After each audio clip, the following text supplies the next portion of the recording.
रवि, तुम्हें पता है मेरी सहेली वर्षा ने 1.5 लाख का फ्रिज खरीदा है। वो आजकल वो जो अलमारी वाला चल रहा है ना, वो खरीदा है उसने। और एक तुम हो।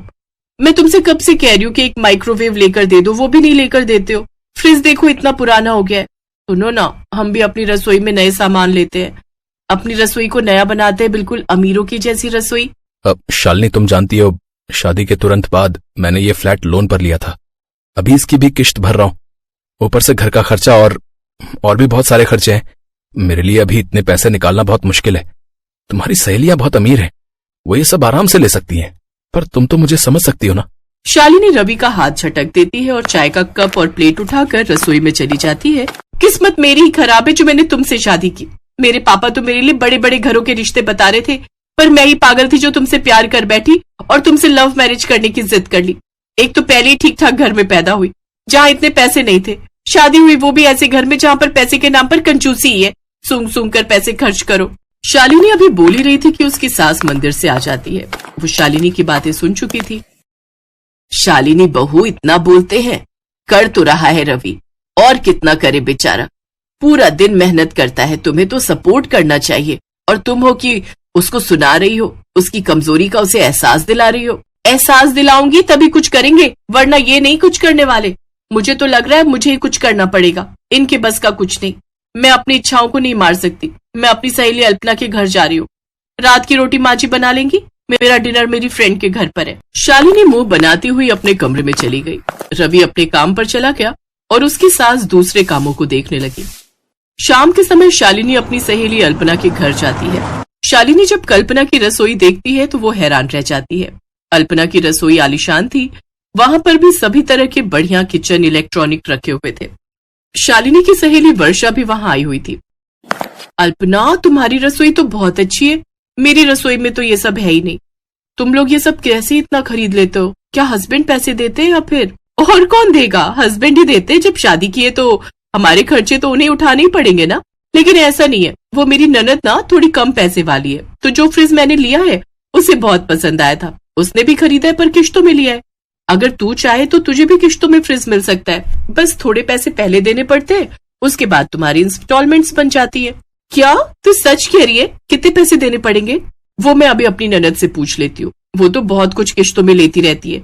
उन्होंने तो धीरे धीरे करके पूरी रसोई ऐसी बना दी अपनी कि पूछो मत। महंगी से महंगी क्रॉकरी, बढ़िया बढ़िया इलेक्ट्रॉनिक आइटम्स, सारी किचन ऐसी उनकी सजी रहती है। वर्षा की बातें सुनकर शालिनी के मन में लालच आ जाता है और वो भी अपनी सहेली के कहने पर रसोई के लिए महंगा वाला फ्रिज खरीद ही लाती। शालिनी, ये क्या है इतने बड़े बक्से में? माँ जी, मैंने वो बताया था ना आजकल अलमारी वाले फ्रिज चल रहे, मैंने वही खरीदा है। 1.5 लाख का फ्रिज है, मैं तो बहुत खुश हूँ। 1.5 लाख? पर इतने पैसे कहाँ से आए बहू? अरे माँ जी, 1.5 लाख रुपए एक साथ नहीं दिए, मेरी किश्तें बनी है, 2 साल तक हर महीने थोड़े थोड़े पैसे देने हैं। बस अब मैं इसको बढ़िया से रसोई में सजा देती हूँ, फिर इसमें अच्छे अच्छे सामान लाकर रखूंगी। उस दिन के बाद शालिनी ने रसोई की हर चीज किश्तों में खरीदना अपनी आदत बना लिया। वो तो अपनी रसोई को बिल्कुल अमीर रसोई बनाना चाहती थी, इसलिए आज फ्रिज, कल महंगा वाला माइक्रोवेव, फिर जूसर, कभी फूड प्रोसेसर। इस समय शालिनी के ऊपर कम से कम 8 से 9 लाख का कर्ज था। आज फिर शालिनी ने एक कॉफी मशीन मंगवा ली जिसकी कीमत 75,000 रुपए थी। तभी रवि आ जाता है। उस समय शालिनी की सहेलियां चाय पर आई हुई थी। शालिनी उनके सामने अपनी रसोई की चीजें दिखा रही थी। कैसी लगी मेरे नए कॉफी मशीन की कॉफी? वर्षा, थोड़ी और लो। सचमुच कॉफी तो इस कॉफी मेकर में बहुत टेस्टी बनी है। वैसे तेरी रसोई बिल्कुल अमीरों वाली बन गई है। अब ना इस रसोई को तुड़वाकर एक नया मॉड्यूलर किचन बनवा ले, सारा सामान तेरा उस किचन में सेट हो जाएगा। हाँ, वर्षा ठीक कह रही है। अल्पना की किचन तो तूने देखी है ना? मैंने भी अल्पना की जैसी किचन बनवाई है, सब कुछ स्टील की और वुड के दरवाजे, अलमारियां बहुत बढ़िया होती है, पूरा मॉडर्न किचन बन जाता है। इसमें भी तू बनवाने के बाद थोड़े थोड़े पैसे दे सकती है, पूरे पैसे एक साथ देने की जरूरत नहीं। अच्छा, कितने लाख की बन जाएगी? वो तो तेरे ऊपर डिपेंड करता है कि तू उसमें कितना खर्च कर सकती है।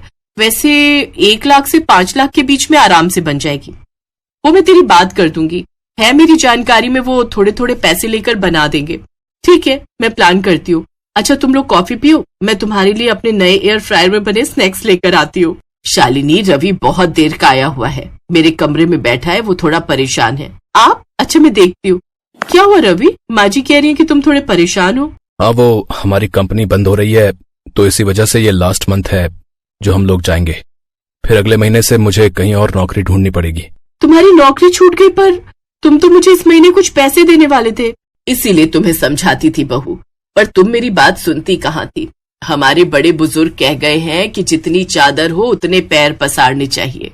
मैंने सोच लिया है माँ जी, मैं ये सब चीजें बेच दूंगी। जब मैं पैसे ही नहीं भर सकती तो मैं ये सब चीजें रख कर क्या करूंगी। पता नहीं रवि की नौकरी कब लगेगी, और जब लगने के बाद भी 1 महीने बाद पैसे आएंगे, और घर में दूसरी चीजों के लिए भी पैसों की जरूरत है। शालिनी अभी बात कर ही रही थी कि उसकी सहेली अल्पना और वर्षा आ जाती हैं। वो सारी बातें सुन चुकी थी। शालिनी, वो मेरा पर्स यहाँ रह गया था। परेशान मत हो, तू हमारी दोस्त है, और दोस्त हमेशा दुख सुख के साथ ही होते हैं। हमने ही तुझे ये सब खरीदने के लिए उकसाया था, और हम ही तुझे हल बताएंगे। देख, मैं ये नहीं कहूंगी कि तू हमसे कर्जा लेकर किश्तें भर, बल्कि मैं ये कहूंगी कि तू नौकरी कर। सच, अगर ऐसा हो सकता है तो मैं तुम दोनों के साथ काम जरूर करूंगी। Thank you Kalpana, thank you Varsha, तुम दोनों मेरी सबसे प्यारी दोस्त हो। शालिनी की आंखों में खुशी के आंसू आ जाते हैं और अपनी सहेलियों की वजह से उसे हिम्मत मिलती है। और आज शालिनी की दोनों सहेलियों ने उसका साथ दिया, और धीरे धीरे करके शालिनी ने मेहनत के साथ अपनी सारी किश्तें उतार दी। साथ ही घर की आर्थिक स्थिति में भी बहुत सुधार हो गया, क्योंकि अब रवि और शालिनी दोनों वर्किंग थे।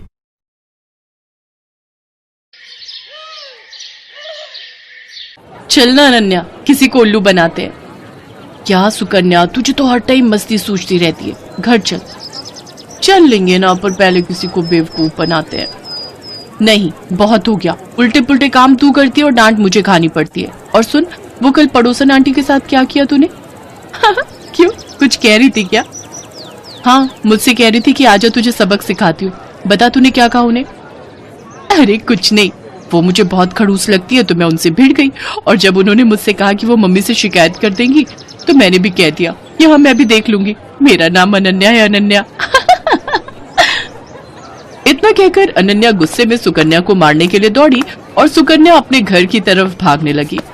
अनन्या और सुकन्या जुड़वा बहनें थीं, देखने में बिल्कुल एक जैसी। उनमें फर्क कर पाना बहुत ही मुश्किल था।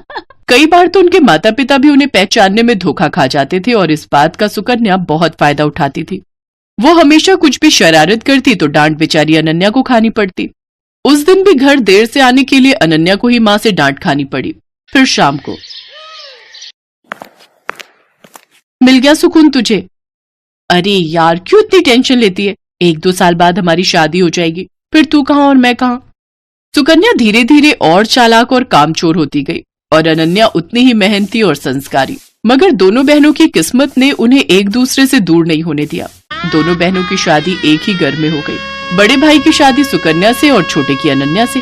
अनन्या को घर का सारा काम आता था, खासकर वो खाना बहुत ही अच्छा बनाती थी, जबकि सुकन्या ने कभी कुछ नहीं सीखा। फिर एक दिन,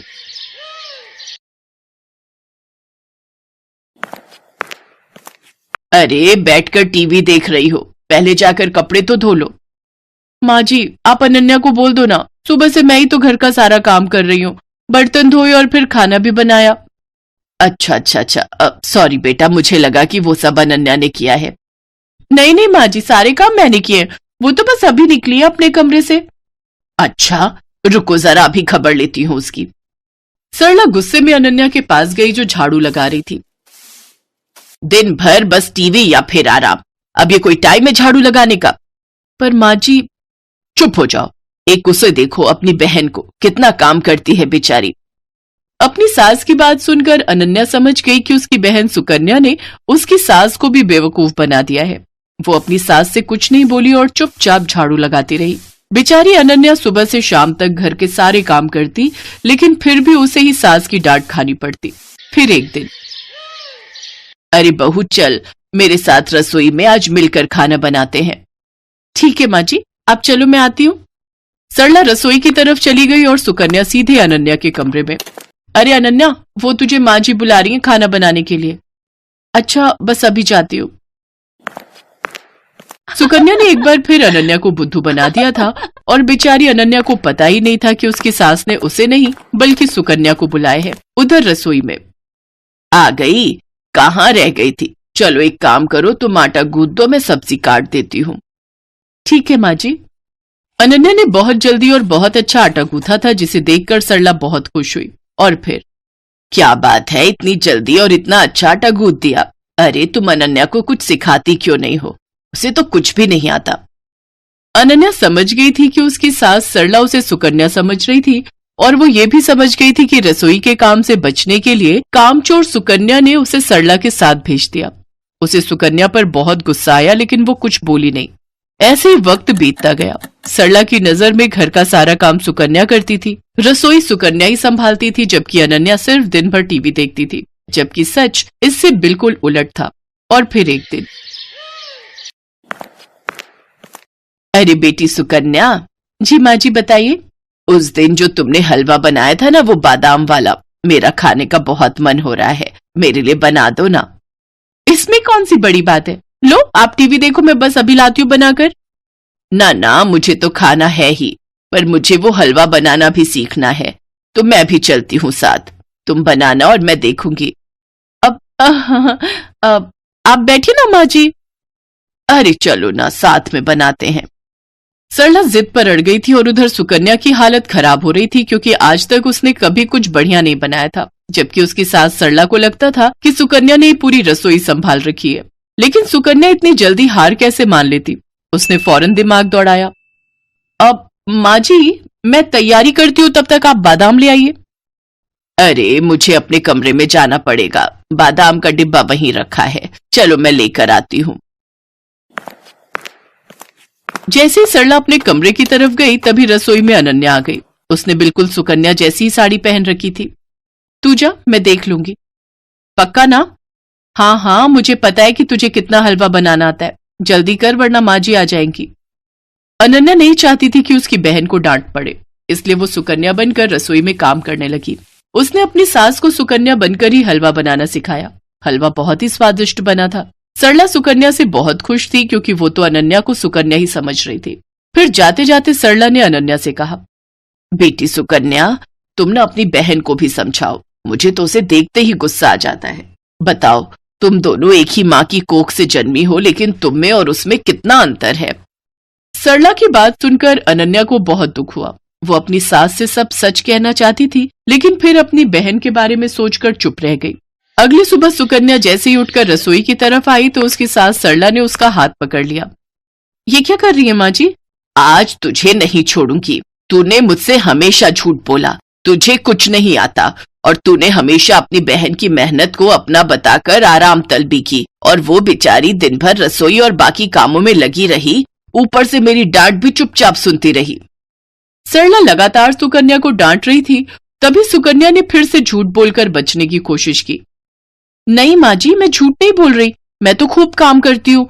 कल रसोई में सारा दिन लगाकर आपके लिए हलवा बनाया था ना, तब तो आप भी वही थी। वही थी, इसीलिए सब कुछ जान सकी। तूने हलवा बनाया था तो जरा दिखा अपनी कलाई, जो कल कढ़ाई उतारते हुए जल गई थी। दिखा ना। अब सुकन्या अपने हाथ पीछे किए बिल्कुल चुप खड़ी थी, क्योंकि उसकी चोरी पकड़ी गई थी। इसके बाद सरला फौरन दूसरे कमरे में गई, जहां अनन्या अपनी जली हुई कलाई के साथ खड़ी थी। सरला ने उसके सिर पर हाथ फिराया और बड़े प्यार से बोली, मुझे माफ कर दो बेटी, लेकिन तुम भी मुझसे वादा करो कि इस घाव के ठीक हो जाने के बाद भी तुम और कोई दर्द नहीं झेलोगी अपनी उस कामचोर बहन की खातिर।